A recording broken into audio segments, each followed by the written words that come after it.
Hello and welcome to Transport Topics Roadshow, the program that takes you to far out places to meet the most interesting people in freight transportation. We bring you this episode from CES 2020 in Las Vegas, where I sat down with Trevor Milton, founder and CEO of electric truck startup Nikola Motor Company. Trevor is a young entrepreneur with a bold vision for the future of trucking, so I thought it was especially fitting to speak with him at a huge technology show like CES, where you can see everything from next generation consumer electronics to drones and robotics, and even self-driving cars as you wander through the crowds. Of course, with all that hustle and bustle, it's not an ideal environment for audio recording, so we actually ended up conducting the interview inside the cab of a Nikola hydrogen electric truck on display at the show. That definitely goes down as one of the more interesting settings for an interview I've experienced during my time at Transport Topics. But let's go ahead and get into that conversation right now. I'm here at CES in Las Vegas, and I'm very excited to bring in Trevor Milton, founder and CEO of electric truck startup Nikola Motor Company. Thanks for joining us, Trevor. Yeah, thanks for having me. So I'm sure most of our listeners are well aware of Nikola by now. A very high-profile company at this point, very exciting technology. But your company really sparked an ongoing conversation now about the potential for electric trucks and zero-emission trucking. When you unveiled the Nikola One back in 2016, late 2016, the notion of electric trucks still seemed pretty futuristic. It wasn't really something that seemed like it was right around the corner. But now all the major truck OEMs have started introducing their own electric-powered models, and it's really a broader conversation. So Trevor, I just want to start by asking you, what made you an early believer in electrification and hydrogen fuel cells for trucking? Yeah, I mean, it was. I've seen the writing on the wall for quite some time that emissions were going to be a problem. A lot of the other OEMs thought the diesels were going to be modified or hybrids were going to come into play with diesels, and that they were going to take everything over. And so when we started this in 2016, when we actually showed off the Nikola truck in 2016, everyone thought we were crazy. I mean, we got called vaporware, we got called a fraud by one of the OEMs. And these same OEMs now are coming out saying, oh yeah, electrification is the future. And it's been quite interesting to see their turnaround from just 3 years. From where we started, we had so much traction, so much positive response. And what happened was the government said, look, if Nikola can do this, we're going to mandate it. And so they just never saw it coming, and we did, and we really pioneered that space. And the idea is that when I first started, my goal was not necessarily just to eliminate emissions. It wasn't on my mind as the most important thing. The most important thing for me was solving all the problems that are in trucking, and there's a ton of them. Right. So it's an industry that's very broken. It's an industry that needs a lot of help. And so from a tech and innovative, born in 1982, kind of that generation, the millennial generation, our minds are like hybrided between kind of what's happened in the past and what's going on in the present and what's going on in the future. It's a very unique, we still know how to use rotary phones, but yet we also know how to program, drones. So it's a very interesting dynamic our generation came from. A lot of the biggest innovations in the world came from my generation. And it took a unique atmosphere for that to happen. And so for me, it was the same thing with trucking. I saw this industry and I said, man, this thing's just a mess. Drivers are having a hard time. They're leaving their families. They're upset. There's all kinds of injuries on the job. Technology's lagging behind automotive. Nothing is attractive to drive. People don't want to be considered. A lot of people then weren't proud of saying, I'm a truck driver. It's like, Right. And I wanted to change that. I wanted to say, you know what? No, you can be totally proud of being a truck driver. And not only that, but you can drive I want a truck that can outperform a diesel in every category. Well, the only way to do that was to build a locomotive semi-truck, and that's what I wanted to do. So in 2016, we built a locomotive semi-truck with motors on every wheel. And with all that performance, it had to be electric. So electric is just the drivetrain. Mm-hmm. How you power it can be through batteries or through hydrogen or whatever. And we ultimately, that was our goal, was to build something that would outperform a diesel in every category, but had the ability to bring all new drivers in, to bring pride to the trucking industry, and to fix a lot of the problems like fuel prices and everything else. Sure. So we're here at CES, and you have a Nikola Class 8 model on display. This is a hydrogen electric truck, your Nikola 2 model. It's right here in the Rider System exhibit just outside the Las Vegas Convention Center. So why go to this show? Why have a Nikola model on display at a huge tech show like CES? So yeah, CES used to be just an electronic show. It was a consumer electronics show is what it started out to be, and I think they ought to probably change it to maybe CTES or some consumer technology electronic show, because Right. it really is all about technology nowadays, and and the technology goes into every industry. The automotive industry was never the most like exciting industry to be in until the last 5 years. This is what the whole world's transformed. It's like everything is awesome is about automotive now. Yep. It's the new thing. So what's been really fun is about having this truck here. We can show people that trucking is no longer this industry that is unattractive. It's a beautiful industry. It's an industry that you can be proud of being part of, and we can also solve a lot of problems. As we were walking around here, I'd hear people talk, and they would say, "Yeah, I've seen that thing online, but I never imagined how beautiful it was in person," because it's a completely different design, and it really looks like a bullet train. And so the idea here is allow people to see what a beautifully designed truck can be. Yeah, and right now, there's kind of two main technologies that people are discussing with zero-emission trucks. Many of the electric truck prototypes we've seen are fully battery electric vehicles. Nikola is pursuing that path, but also incorporating hydrogen fuel cell technology into his trucks. Essentially as a range extender, along with some other benefits. But why do you see fuel cells as a good complement to battery electric propulsion? Yeah, what a lot of people don't know is that fuel cell and battery electric are the exact same platform. There's nothing different. One you plug into the wall and it depletes as you use, and the other one continually charges as you use, which is the fuel cell.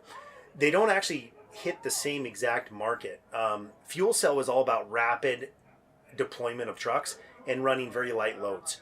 So electric is all about driving cost down per mile because it's cheaper to drive than hydrogen, but you get a lot of disadvantages with weight. So Nikola offers both electric and hydrogen electric, and you can choose either one. But what that does is it allows you to hit the whole market because pure battery is going to be really good for everything under 400 miles. So stuff that you're inner city, you're not weight sensitive. So Frito-Lay, moving chips, moving toilet paper, whatever, that's a really good application for electric. But when you get into really heavy haul like Anheuser-Busch drinks or beer or beverages like Coca-Cola or whatever, or even pork, every pound's worth 50 cents on every load. So what does that mean? A Nikola truck, hydrogen truck, compared to a battery-only truck can generate tens of thousands of dollars more in revenue a month for those loads that are heavy. So if you're not running heavy loads, it doesn't make any sense to run hydrogen. Battery is the key for that. So there's a lot of people never talk about that. They always say, "Oh, battery's everything," or "Hydrogen's everything." They're just like they stick their head in the sand. But what's really cool about Nikola is we actually truly understand the market and say it's not one or the other, it's both. Yeah, there's so many applications in trucking, and really you can the optimal vehicle type is going to depend on your operations. Yep. It's not just one size fits all in a industry as fragmented and diverse as trucking. Apart from the vehicle itself, hydrogen fueling infrastructure, of course, is another key element for the rollout of fuel cell trucks. Nikola, of course, has been working on that side of the business as well. So just give us an update. Tell us, a little bit about the hydrogen fueling network that you envision at Nikola and how you'll get there. Yeah, so when we started this company, that was kind of the idea, is that fuel was one of the biggest problems in the trucking industry. So an owner-operator would pay 50 cents a gallon more in fuel than a big fleet would, and that's just not fair. That's really not cool because these guys are the ones struggling. And the idea with Nikola was to simplify and to consolidate all the fuel to where we could provide it to everybody at the fixed cost and really drive out all that margin from these people making money off of truckers. So what we did is we knew that hydrogen was very expensive to produce. Up until Nikola came in the market, hydrogen was around $16 a kilogram, US dollars. Now Nikola is producing it well below $4 a kilogram. We have driven the cost down times almost 4 times. That's how, 1/4 the cost of normal hydrogen production Nikola is now at. So what does that mean? That under $4 a kilogram means that you're at or below the cost of diesel. So it's very, very similar to diesel. If diesel's $3 a kilogram, $3 a gallon, hydrogen can be $4 and it still cost parity because hydrogen you get more efficiency out of the drivetrain. Okay. So ultimately that's kind of the cost parity. So if hydrogen goes down to say $3 or $2 a kilogram to produce, that means diesel would have to be $1.50 to compete. It'll never go back down there. So that's the advantage with Nikola and the hydrogen is.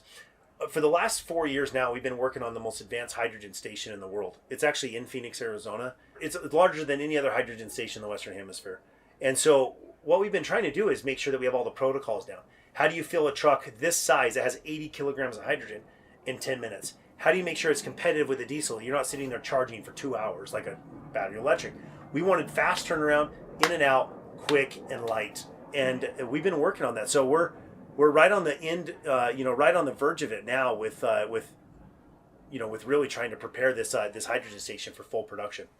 And moving back to batteries, Nikola recently, teased, I would say, some new battery technology that you've said will really help advance battery electric vehicles. Yeah, a lot. And from the outside looking in, this is very fascinating, but maybe still a little bit mysterious. So, what can you tell us about this battery technology at this stage? When will we know more? And when will be vetted by other EV experts, and when will the kind of the broader world see what you have in the works here? Well, I think the fun thing about this is when we first came out with the Nikola truck, everyone said, "Oh, there's no way. These guys are vaporware. They're fake. They're frauds. They're liars." Like all these these wonderful comments, and that's okay. And actually, it's good for the industry to have that skepticism. I don't blame anyone for that. As a matter of fact, it made me work harder. But what we did is we came out and we proved to everyone that we really did have what we promised. And that was a humongous kind of drop the mic moment for the industry. Every OEM around the world now is spending billions just to catch up because they thought that Nikola was not legitimate. And now they're terrified. And so what happens is I spend most of my entire time looking at the whole market about new innovations that are going to fix major problems. And I'm usually 5 to 10 years ahead thinking around problems that are coming our way that are not here yet. So what I did is I've been looking around the world at all the different professors, all the different groups, all the different companies working on new battery technology. And I knew what I was looking for, but there was only a couple people dabbling in the industry that I wanted. It was specifically to what I wanted. That is getting rid of the really complex metals like nickel, magnesium, cobalt. Get rid of the child labor. Get rid of all these environmental problems that come with batteries that actually offset all the good we're trying to do. So that was kind of my goal. And there's only 2 or 3 groups doing exactly what I was looking for. And I found them and we helped fund them. And they were on the verge of success with it. And they actually were able to achieve it through our funding. And what was cool is now we have a battery that's been cycled over 2,000 times on tons of cells. A regular lithium ion would only get half of that without major damage to the battery. We're double the cycle life of a regular lithium ion, and we're about half to 1/4 the cost to produce than lithium ion, and we don't have any of the expensive metals. And it's really incredible. It's we should have productionized cells probably by the year's end. Okay, well, something to watch. And speaking of continued movement forward, back in November, one of your early customers, Anheuser-Busch, made the first commercial delivery using one of your hydrogen electric trucks, and this was a load of beer in St. Louis. Can you just speak to the significance of that event for your company? Just really moving freight now using these vehicles. Yeah, that was one of the most exciting, proud moments of my life, because that was when you actually got to see the truck driving down St. Louis, in St. Louis, on the road, the first truck ever in the beautiful red Budweiser colors, driving a red Budweiser, trailer. And you should have seen the streets of St. Louis. People, like trucks, cars, everything were stopped in the middle of the road. They're driving down the road and they just stop right in the, and they're just hanging out the window trying to take pictures and photos. It was amazing seeing this truck drive down the road delivering the goods. And what was really awesome, inspiring, exciting about that is that over the years and years and years to get there, that delivery was done on fuel cell. So a lot of people were like, "Oh, does your truck even run?" Whatever. And we showed it off in Nikola World. But there's a lot of ways to try, to kind of fake a truck working. And what was really neat about this is that there is nothing fake about the Nikola truck. It was the true fuel cell running. It was the batteries running. It was everything running, all the systems running. And it was the very first commercial delivery we've ever done with Nikola, and it was with Anheuser-Busch. And it was just an incredibly awesome moment, both in their company and ours. So imagine now beer being moved sustainably. They're now starting to produce it sustainably. I mean, I think it's just cool. People used to think it would cost you so much money more to do this stuff, and now you can actually do it cheaper. Mm-hmm. And what's the latest on the timing of a broader rollout of Nikola's trucks? Both on the battery electric side and the hydrogen electric models. How soon do you think you can get to a broad rollout? So 2020, we will have our battery electric trucks on the road for consumers to purchase, actually, which is really cool. We did a huge deal with Iveco, a joint venture with Iveco out of Europe. Billions of dollars of intellectual property was transferred as a joint venture from both of us to allow us to succeed. So we were able to use a lot of their chassis, a lot of their parts that have been certified. So for instance, like window regulators, you would never think how complicated a window regulator is. Well, it's like there's hundreds of those parts on a truck, and they've all been certified. And those are things that we're not good at. Like, I mean, we're not expert button manufacturers, and so we really needed a partner. And Iveco came in and did that. And through that, what we've done now is we've been able to cut our time to market down by like 90%. So our battery electric truck will be on the road next year. I mean, the end of this year, 2020. So incredible. Within 12 months, our trucks will be ready to go with customers. The fuel cell's about a year after that, a year and a half after that. We're about 2.5 years from production on the fuel cell. And people ask, man, what's taking so long? Well, there's a lot of things that happen. First of all, you can't have hydrogen trucks without hydrogen networks. Right. So our network's going up at the same time. The second one is the complexity of building a hydrogen truck is about 40 times more complicated than a battery truck. So it is incredibly complex. And it's more important to say, hey guys, you know what? We're going to be a year longer than we wanted. We know you're sad. But what you don't want is a driver calling you on the side of the road and he's broke down in a snowstorm. And he's like, I can't get out of here. I'm freezing to death. Like they need trucks that work, and it's our obligation to deliver something that's safe. Absolutely. And of course, another piece of it, and you alluded to this earlier, are emission regulations and government incentives for zero-emission trucks. Much of the early deployment we've seen of battery electric trucks thus far has been in Southern California, aided by government incentives. Yeah. What's your view on this? I mean, do you think that government incentives are going to be a requirement to spur adoption of electric trucks, or do you see the business case standing on its own down the line, and if so, when? My opinion is the business case should always stand on its own. It should never be. It should never have to be subsidized to make sense. Now, there are a lot of good things that can come from incentives, and the thing I like about incentives is they give people incentive to do something rather than forcing them to do it. Now, in California, they've started to mandate that you go zero emission, and up until this point, it would have been a little difficult for me to say, okay, that's okay, because up until this point, the technology wasn't there. And now the technology is there. So when something is there and it does function, I'm all for getting rid of all the crap out of the air. And if we can give drivers a better truck that's safer, that's way more awesome to drive, that it actually turns this industry into something better, and there's a big positive from it rather than a negative, and we can give drivers more money and everything else. Those are the things. From this truck, you're saving 20-30% over your existing costs on diesel. So some of that will be passed to drivers.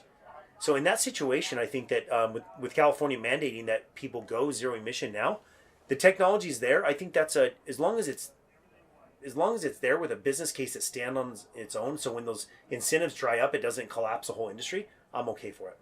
Okay, and then just a real quick follow up on the business case. Not just for the very large fleets, but also for the smaller and mid-sized companies that are maybe looking at this, but don't really have a whole lot of capital and operate on thin margins.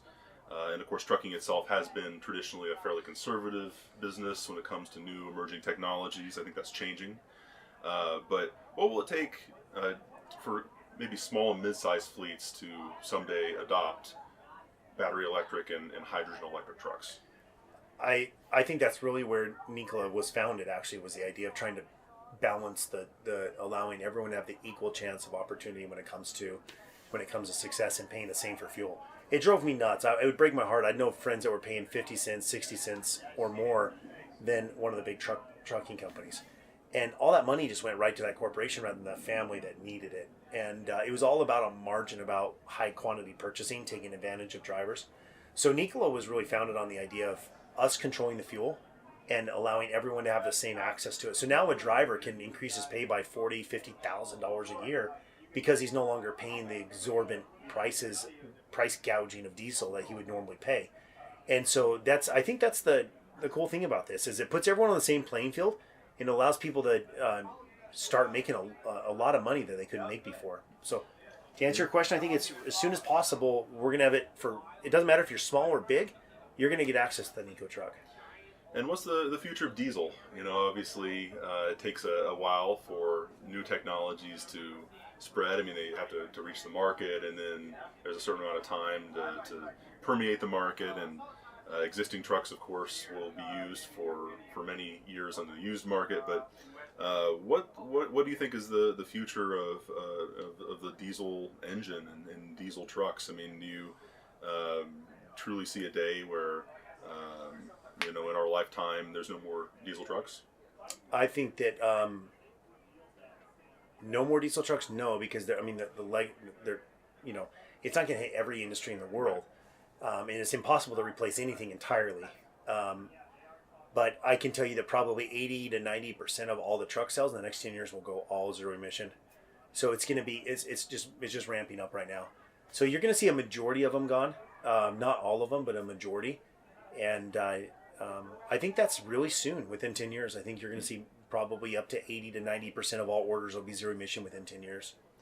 Well, we'll certainly be watching that closely. And before I let you go, I do also want to get your thoughts on this show, on CES. How long have you been coming here? And, has anything stood out to you this year? I don't know how much time you've had to really wander the exhibits. It's a massive show, but is there anything that you see that would be pertinent to transportation moving forward beyond your own exhibit, of course? Well, I've been coming to CES for probably close to 10 to 15 years. So since the days of when it was small. Okay. It was actually pretty small when we started first. Some of my friends have been coming here longer, but my buddy Morgan, who was one of the parts of Nikola since the inceptions, one of the very first employees, he's been dragging me here for well over 10 to 15 years, and CES was at that time was really small. It wasn't that big. It was, and it's been really awesome to see it explode. I mean, it's literally taken up every hotel, every room, every building around it has just been getting bigger and bigger. And it's fun to see all the new stuff. I think that you'll see a lot of air mobility going on. That there's a couple hexacopters, one with Hyundai, one with Bell. Watching those things becoming real life is really stunning, because ultimately they're all going zero emission too, because it's actually a better performance with electric drive. So they're trying to figure out how to reduce the weight, and it's neat to see those guys pioneering in that industry and pushing that industry. Autonomy has really kind of taken a back seat. It's been kind of the last 3-4 years, it was all everyone talked about. Now that everyone's kind of burned out on it, moving on to new things. So not as much autonomy here this year as I would have thought. I still thought it would kind of take center stage, and it really didn't. It just kind of went away for the most part. And I think that for me, I'm a TV guy. I love TVs. So my favorite thing here is I'll go look at the TVs. I just love the thin OLEDs. Because I think that now they're getting roll-up TVs that are like LG has this roll-up OLED that's just like you can't even tell it. It's the most beautiful TV ever. It's a roll-up. So I think anyone coming in, a couple of things would be is go check out the Bell helicopter, the Hyundai, hexacopter as well, and also LG and a few of those that are doing the really cool new TVs, 8K OLEDs. It just does awesome. Yeah, very nice. And then come check out the truck. Obviously, I mean that's just you got to come see the Nikola truck in the rider booth, because it really is beautiful. Yeah, there's really almost a commercial vehicle section of CES at this point. You see quite a few tractors that are out here in the plaza. And then just to take us home, just a final question about the future of commercial trucking. Just describe trucking 20 years from now. I mean, what's your vision? What do you think commercial transportation trucking looks like, say 2040? 20 years from now, everything on the freeways will be moved autonomously 100%, almost 100, so maybe 99% will be all autonomous on the freeway. Inside the cities, I still believe you'll see drivers driving all the loads in the cities. And I believe that that's actually a positive, because I believe that these parents that are missing their kids' soccer games will actually be able to be home with their wives, sleep next to their families, go to their kids' soccer and recital, and everything else, and then they still make as much or more money. So yes, it's I think in 20 years you're going to see everything being moved autonomously on the freeways, but most everything still being all driven by drivers inside of the cities and distribution. And I think you're going to see almost everything fully zero emission, 90+%, and a lot quieter, a lot safer. I believe vehicles will become more and more connected as they go to help prevent wrecks from happening and alert systems.